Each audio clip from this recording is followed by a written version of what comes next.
నన్ను రాత్రే press meet పెట్టాలని. ఎందుకంటే రాత్రి అక్కడ 7 అవుతుంది, మళ్ళీ తిరిగి వస్తా చనిపోయిన వాళ్ళ ఇళ్ళకెళ్ళి ఆయన పరామర్శిస్తాడేమో, నేను తొందరపడి ప్రెస్ మీట్ పెట్టిన వాడిని అవుతానేమో అని అనుకొని అది కూడా చూసి వాళ్ళ 10ంటికి ప్రెస్ మీట్ పెడదామని చెప్పేసి నేను అనుకున్నాను. నీ వల్ల, నీ యుద్ధానికి బయలుదేరినటువంటి నీ అరాచక ర్యాలీ వల్ల 2 ప్రాణాలని బలికొన్నావు. కనీసం వాళ్ళ కుటుంబాలకు నువ్వేం చెప్తావో మరి. వాళ్ళ ఒక్క మాట కూడా నీ నోటి నుంచి వచ్చినటువంటి సందర్భం దాని గురించి లేదు అని అడుగుతా ఉన్నాను. దానికి నువ్వేం చెప్తావు, వాళ్ళ కుటుంబాలకు ఏం చెప్తావు అని అడుగుతా ఉన్నాను.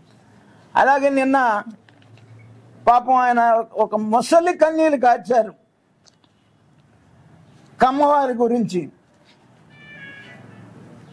పాపం కొంతమంది కమ్మవారు తెలుగుదేశం పార్టీతో డిఫర్ అయి నిన్ను నమ్మి నీతో కలిసి ప్రయాణం చేద్దామని చెప్పేసి నీ దగ్గరికి వస్తే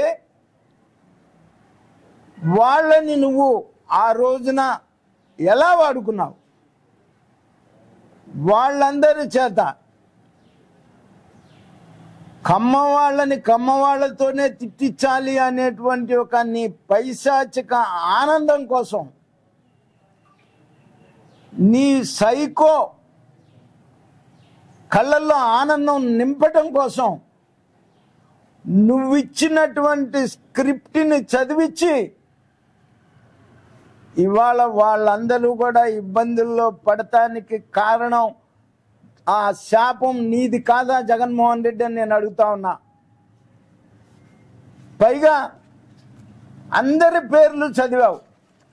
నువ్వు చదివినటువంటి వాళ్ళందరూ పేర్లు కూడా ఎంత అప్రజాస్వామ్యంగా, గౌరవప్రదమైనటువంటి శాసనసభని ఒక కౌరవ సభ చేసి, బూతుల సభ చేసి ప్రజాస్వామ్యాన్ని అపహాస్యం